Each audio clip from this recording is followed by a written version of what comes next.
आज नेताजी सुभाष की जन्म जयंती है। देश पराक्रम दिवस के रूप में इस प्रेरणा दिवस को मनाता है। सभी देशवासियों को पराक्रम दिवस की अनेक अनेक शुभकामनाएं। आज पराक्रम दिवस पर अंडमान निकोबार द्वीप समूह में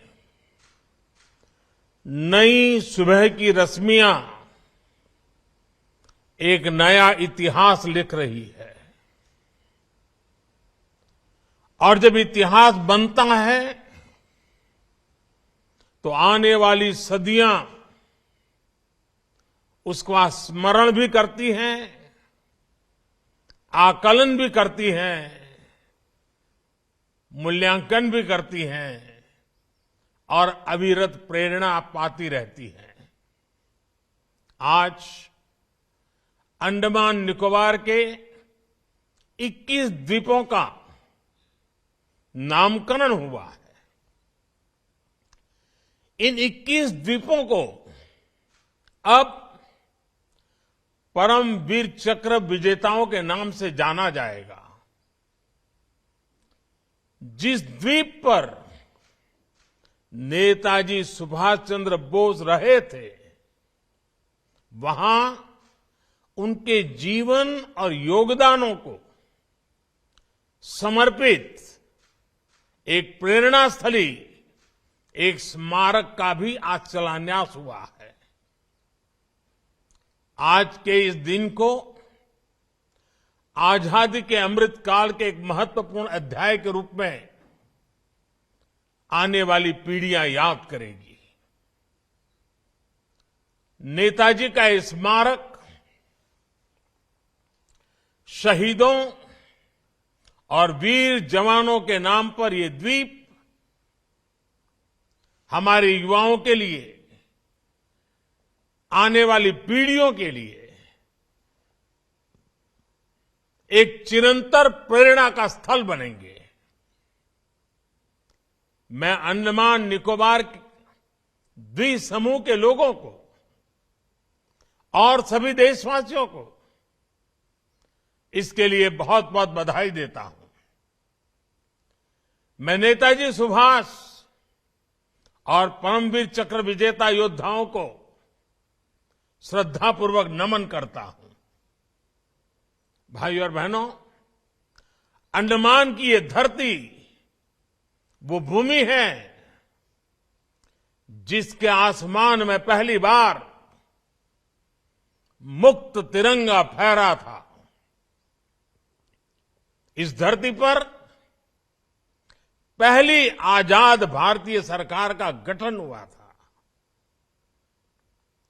इस सब के साथ अंडमान की इसी धरती पर वीर सावरकर और उनके जैसे अनगिनत वीरों ने देश के लिए तप, तितिक्षा और बलिदानों की पराकाष्ठा को छुआ था। सेल्युलर जेल की कोठरियां, उस दीवार पे जड़ी हुई हर चीज आज भी अप्रतिम पीड़ा के साथ साथ उस अभूतपूर्व जज्बे के स्वर वहां पहुंचने वाले हर किसी के कान में पड़ते हैं, सुनाई पड़ते हैं। लेकिन दुर्भाग्य से स्वतंत्रता संग्राम की उन स्मृतियों की जगह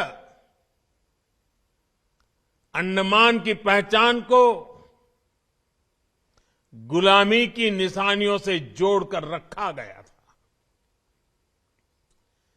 हमारे आइलैंड्स के नामों तक में गुलामी की छाप थी, पहचान थी। मेरा सौभाग्य है कि 4-5 साल पहले जब मैं पोर्ट ब्लेयर गया था तो वहां मुझे 3 मुख्य आइलैंड्स को भारतीय नाम देने का अवसर मिला था। आज रॉस आइलैंड नेताजी सुभाष चंद्र बोस द्वीप बन चुका है। हैवलॉक और नील आइलैंड स्वराज और शहीद आइलैंड्स बन चुके हैं। और इसमें भी दिलचस्प ये कि स्वराज और शहीद नाम तो खुद नेताजी का दिया हुआ था। इस नाम को भी आजादी के बाद महत्व नहीं दिया गया था। जब आजाद हिंद फौज की सरकार के 75 वर्ष पूरे हुए तो हमारी सरकार ने इन नामों को फिर से स्थापित किया था। साथियों, आज 21वीं सदी का ये समय देख रहा है कि कैसे जिन नेताजी सुभाष को आजादी के बाद भुला देने का प्रयास हुआ, आज देश उन्हीं नेताजी को पल पल याद कर रहा है।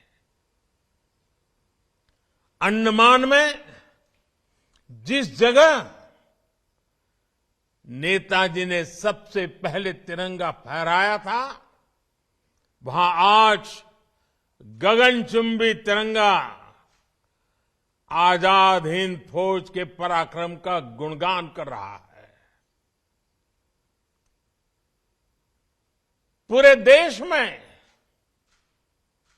और देश के कोने कोने से जब लोग यहां आते हैं तो समंदर किनारे लहराते तिरंगों को देखकर उनके दिलों में देशभक्ति का रोमांच भर जाता है।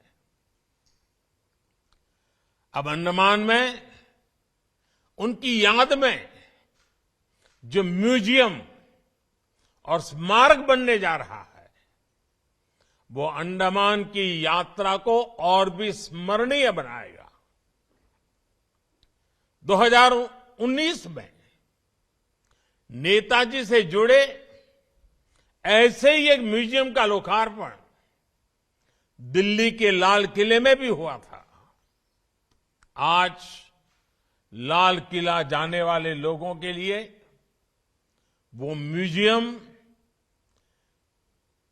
एक प्रकार से हर पीढ़ी के लिए प्रेरणा स्थली की तरह है।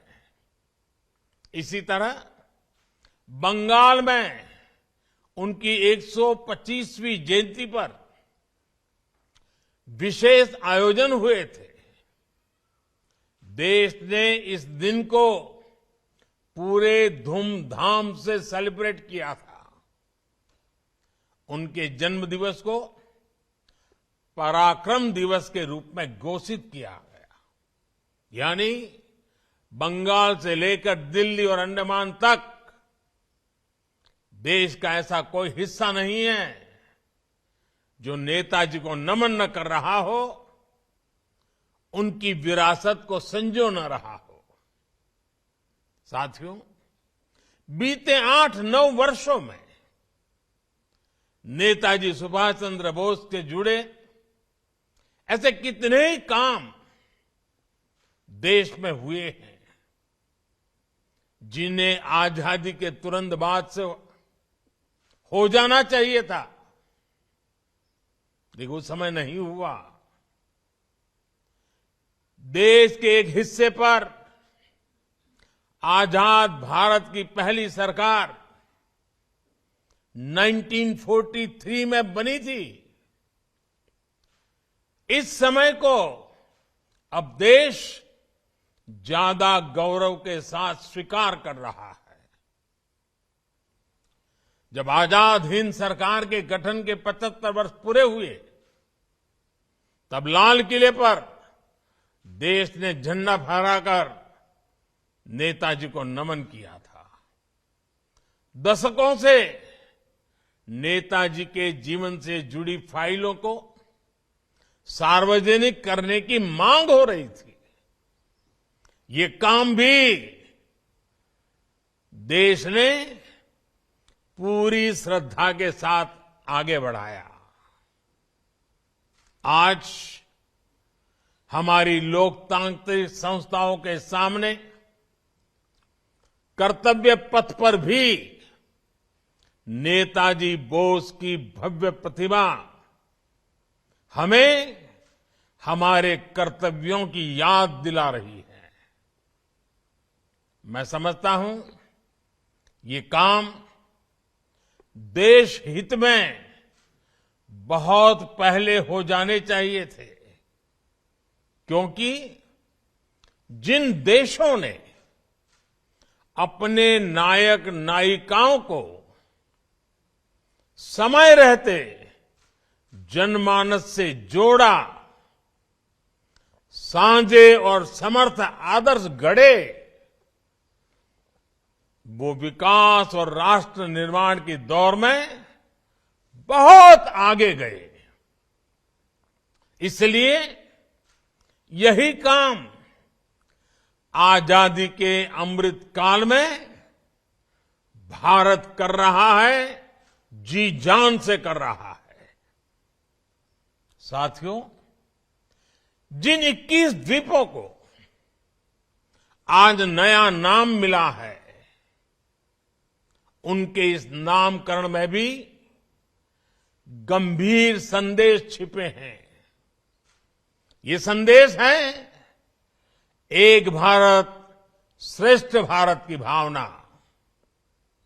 ये संदेश है देश के लिए दिए गए बलिदान की अमरता का संदेश।